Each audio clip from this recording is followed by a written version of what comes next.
দেখেন, হায়াত মৌতের মালিক আল্লাহ, ন্যূনতম সিকিউরিটি নিয়ে চলাও হলো সুন্নাহ।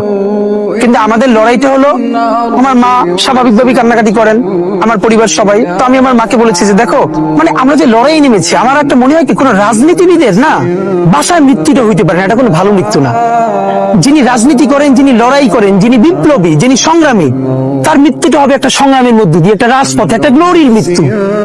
আমি তো ভীষণ ভাবে প্রত্যাশা করি, আমি ছোটবেলা থেকে এই স্বপ্নটা দেখি, অনেক জায়গায় বলেছি, যে একটা তুমুল মিছিল হচ্ছে অন্যায়ের বিরুদ্ধে, সেই মিছিলের সামনে আমি আছি, কোন একটা বুলেট এসে আমার বুকটা হয়তো বিদ্ধ করে দিয়েছে, এবং সেই মিছিলে আমি হাসতে হাসতে আমি শহীদ হয়ে গেছি।